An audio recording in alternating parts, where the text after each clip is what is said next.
एक मित्र ने पूछा है कि जो होश के बारे में कहा गया है वो हम अपने कामकाज में, ऑफिस में, दुकान में कार्य करते समय कैसे आचरण में लाएं।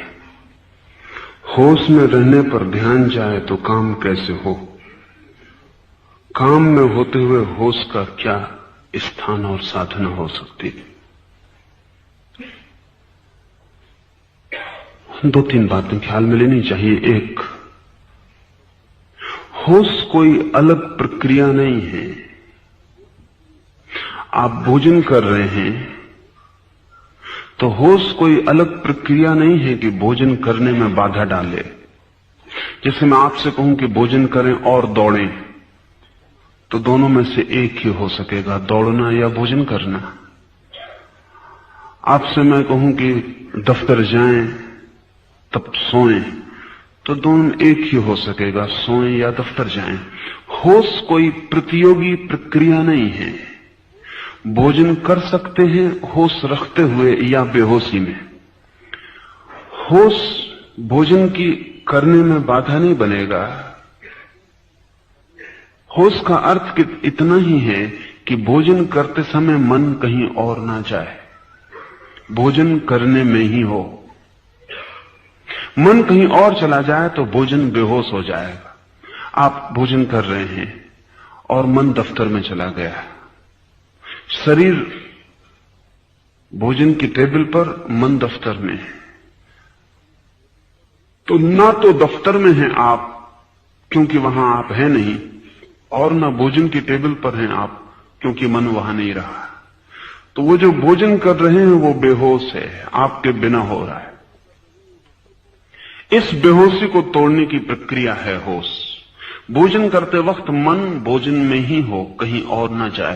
सारा जगत जैसे मिट गया, सिर्फ ये छोटा सा काम भोजन करने का रह गया। पूरी चेतना इसके सामने है। एक कौर भी आप बनाते हैं, उठाते हैं, मुंह में ले जाते हैं, चबाते हैं, तो ये सारा होश पूर्वक हो रहा है। आपका सारा ध्यान भोजन करने में ही है। इस फर्क को आप ठीक से समझ लें। अगर मैं आपसे कहूं कि भोजन करते वक्त राम राम जपें, तो दो क्रियाएं हो जाएंगी। राम राम जपेंगे तो भोजन से ध्यान हटेगा। भोजन पर ध्यान लाएंगे तो राम राम का ध्यान टूटेगा। मैं आपको कहीं और ध्यान ले जाने को नहीं कह रहा हूं, जो आप कर रहे हैं उसको ही ध्यान बना लें। इससे आपके किसी काम में बाधा नहीं पड़ेगी, बल्कि सहयोग बनेगा।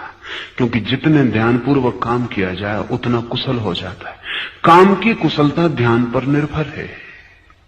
अगर आप अपने दफ्तर में ध्यानपूर्वक कर रहे हैं, जो भी कर रहे हैं, तो आपकी कुशलता बढ़ेगी, क्षमता बढ़ेगी, काम की मात्रा बढ़ेगी, और आप थकेंगे नहीं, और आपकी शक्ति बचेगी, और आप दफ्तर से भी ऐसे वापस लौटेंगे जैसे ताजे लौट रहे हैं। क्योंकि जब शरीर कुछ और करता है, मन कुछ और करता है, तो दोनों के बीच तनाव पैदा होता है। वही तनाव थकान है। आप होते हैं दफ्तर में, मन होता है सिनेमा गृह में, आप होते हैं सिनेमा में, मन होता है घर पर। तो मन और शरीर के बीच जो फासला है वो तनाव ही आपको थकाता है और तोड़ता है। जब आप जहां होते हैं वही मन होता है।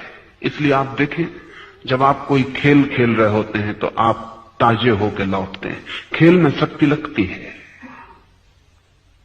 लेकिन खेल के बाद आप ताजे होकर लौटते हैं। बड़ी उल्टी बात मालूम पड़ती। आप बैडमिंटन खेल रहे हैं कि आप कबड्डी खेल रहे हैं या कुछ भी, या बच्चों के साथ बगीचे में दौड़ रहे हैं, शक्ति व्यय हो रही है, लेकिन इस दौड़ने के बाद आप ताजे होते हैं।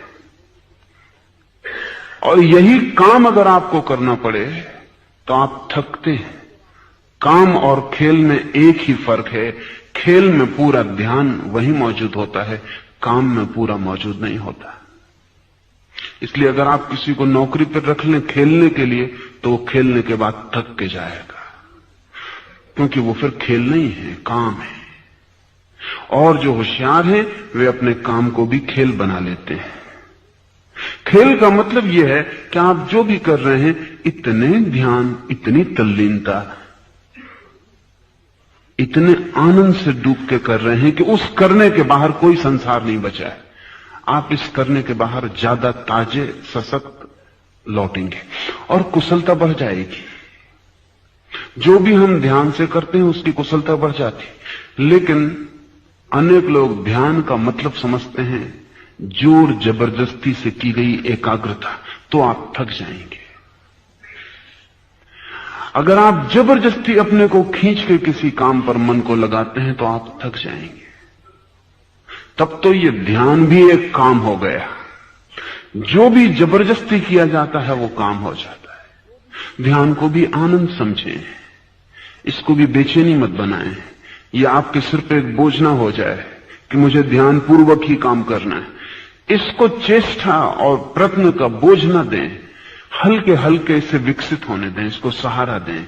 जब भी ख्याल आ जाए तो होश पूर्वक करें, भूल जाए तो चिंता ना लें। जब ख्याल आ जाए फिर होश पूर्वक करने लगे।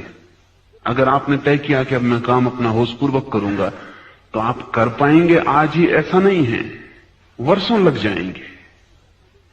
क्षण भर भी होश रखना मुश्किल है।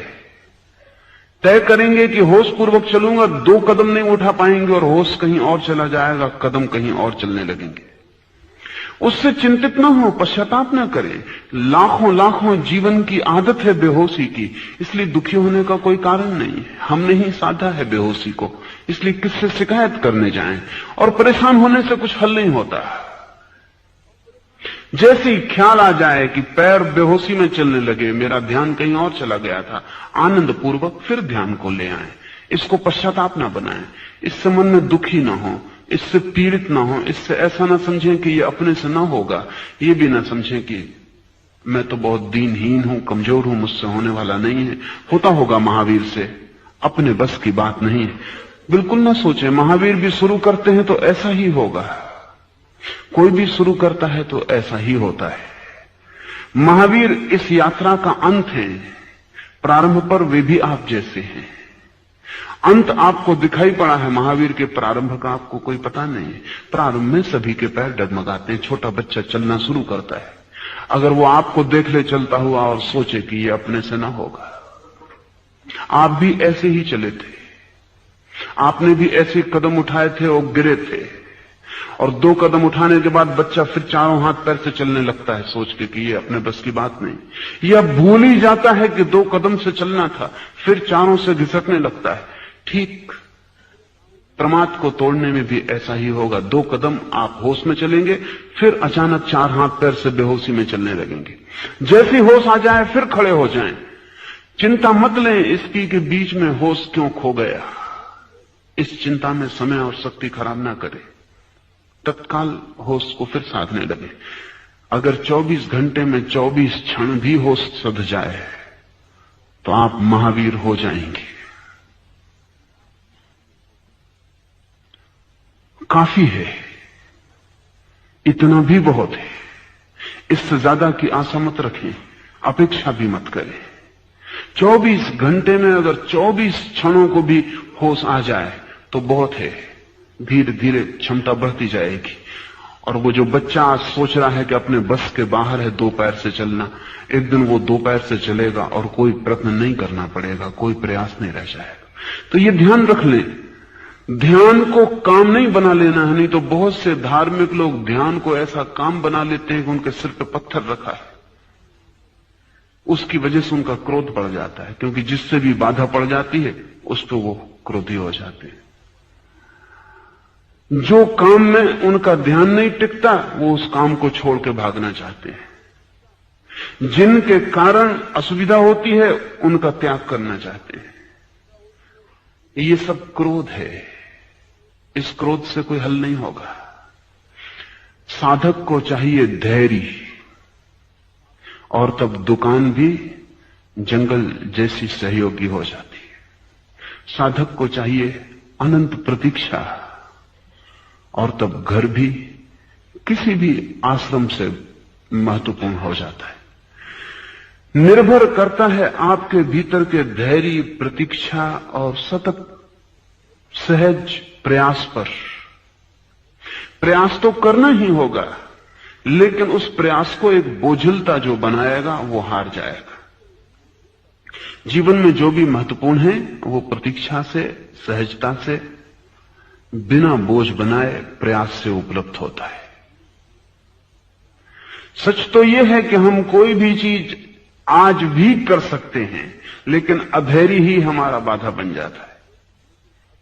उससे उदासी आती है, निराशा आती है, हताशा पकड़ती है और आदमी सोचता है नहीं, ये अपने से ना हो सकेगा।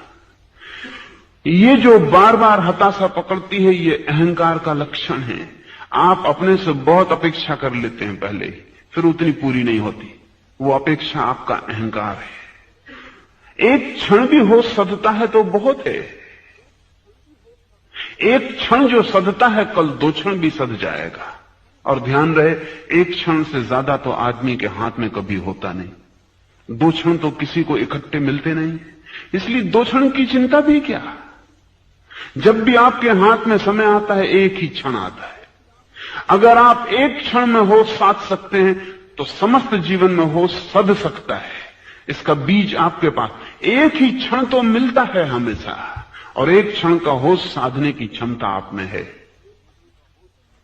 आदमी एक कदम चलता है एक बार में, कोई मीलों की छलांग नहीं लगाता, और एक एक कदम चल के आदमी हजारों मील चल लेता है। जो आदमी अपने पैर को देखेगा और देखेगा एक कदम चलता हूं, 1 फीट पूरा नहीं हो पाता, 1000 मील कहां पार होने वाले हैं, यहीं बैठ जाएगा। लेकिन जो आदमी ये देखता है कि अगर एक कदम चल लेता हूं तो एक कदम 1000 मील में कम हुआ, और अगर जरा सा भी कम होता है तो एक दिन सागर को भी चुकाया जा सकता है।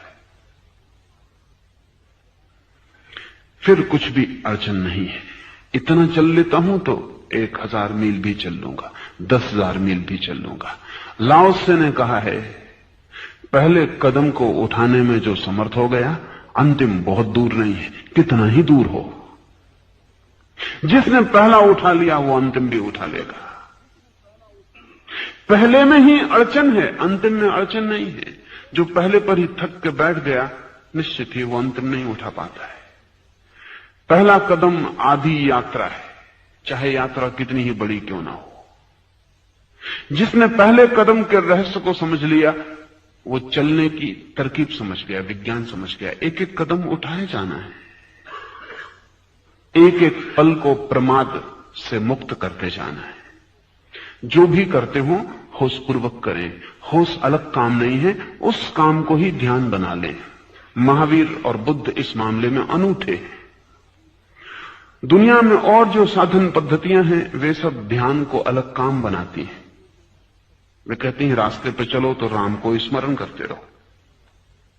वे कहती हैं कि बैठे हो खाली तो माला जपते रहो। कोई भी पल ऐसा ना जाए जो प्रभु स्मरण से खाली हो। इसका मतलब हुआ कि जिंदगी का काम एक तरफ चलता रहेगा और भीतर एक नए काम की धारा शुरू करनी पड़ेगी। महावीर और बुद्ध इस मामले में बहुत भिन्न हैं। वो कहते हैं ये 2 भेद करने से तनाव पैदा होगा, अड़चन होगी। मेरे पास एक सैनिक को लाया गया था। सैनिक था, सैनिक के ढंग का उसका अनुशासन था मन का। फिर उसने किसी से मंत्र ले लिया, तो जैसा वो अपने सेना में आज्ञा मानता था, वैसे ही उसने अपने गुरु की भी आज्ञा मानी और मंत्र को 24 घंटे रटने लगा। अभ्यास हो गया, 2-3 महीने में मंत्र अभ्यस्त हो गया। तब बड़ी अड़चनें शुरू हुई। उसकी नींद खो गई, क्योंकि वो मंत्र को जपता ही रहता है। धीरे धीरे नींद मुश्किल हो गई, क्योंकि मंत्र चले तो नींद कैसे चले। फिर धीरे धीरे रास्ते पे चलते वक्त उसे भ्रम पैदा होने लगे। कार का हॉर्न बज रहा है, उसे सुनाई ना पड़े, क्योंकि वहां भीतर मंत्र चल रहा है। वो इतना एकाग्र होकर मंत्र सुनने लगा कि कार का हॉर्न कैसे सुनाई पड़े। उसकी मिलिट्री में उसका कैप्टन आज्ञा दे रहा है बाएं घूम जाओ, वो खड़ा ही रहे। उस भीतर तो वो कुछ और कर रहा है। उसे मेरे पास लाए। मैंने पूछा कि तुम क्या कर रहे हो, इसमें तुम पागल हो जाओगे। उसने कहा अब तो कोई उपाय नहीं है, अब तो मैं ना भी जपूं राम राम, भीतर का मंत्र ना भी जपूं तो भी चलता रहता है। मैं अगर उसे छोड़ भी दूं तो मेरा मामला नहीं है। अब उसने मुझे पकड़ लिया, मैं खाली भी बैठ जाऊं तो कोई फर्क नहीं पड़ता, मंत्र चलता है। इस तरह की कोई भी साधना पद्धति जीवन में उपद्रव पैदा कर सकती है, क्योंकि जीवन की एक धारा है और एक नई धारा आप पैदा कर लेते हैं। जीवन ही काफी बोझिल है और एक नई धारा तनाव पैदा करेगी, और अगर इन दोनों धाराओं में विरोध है तो आप अड़चन में पड़ जाएंगे। महावीर और बुद्ध अलग धारा पैदा करने के पक्ष में नहीं है। वो कहते हैं जीवन की जो धारा है, इसी धारा पर ध्यान को लगाओ, इसमें भेद मत पैदा करो, द्वैत पैदा मत करो। ध्यान ही चाहिए ना, तो राम राम पर ध्यान रखते हो, क्या सवाल हुआ? श्वास चलती इसी पर ध्यान रख लो। ध्यान ही बढ़ाना है तो एक मंत्र पर ध्यान बढ़ाते हो, पैर चल रहे हैं ये भी मंत्र है, इसी पर ध्यान को कर लो। भीतर कुछ गुनगुनाओगे, उस पर ध्यान करना है। बाजार पूरा गुनगुना रहा है, चारों तरफ शोरगुल हो रहा है, इसी पर ध्यान कर लो। ध्यान को अलग क्रिया मत बनाओ, विपरीत क्रिया मत बनाओ। जो चल रहा है, मौजूद है, उसको ही ध्यान का ऑब्जेक्ट, उसको ही ध्यान का विषय बना लो। और तब इस अर्थों में महावीर की पद्धति जीवन विरोधी नहीं है और जीवन में कोई अड़चन खड़ी नहीं करती। महावीर ने सीधी सी बात कही, चलो तो होश पूर्वक, बैठो तो होश पूर्वक, उठो तो होश पूर्वक, भोजन करो तो होश पूर्वक। जो भी तुम कर रहे हो जीवन की क्षुद्रतम क्रिया, उसको भी होश पूर्वक किए चले जाओ। क्रिया में बाधा ना पड़ेगी, क्रिया में कुशलता बढ़ेगी और होश भी साथ साथ विकसित होता चला जाएगा। एक दिन तुम पाओगे सारा जीवन होश का एक दीप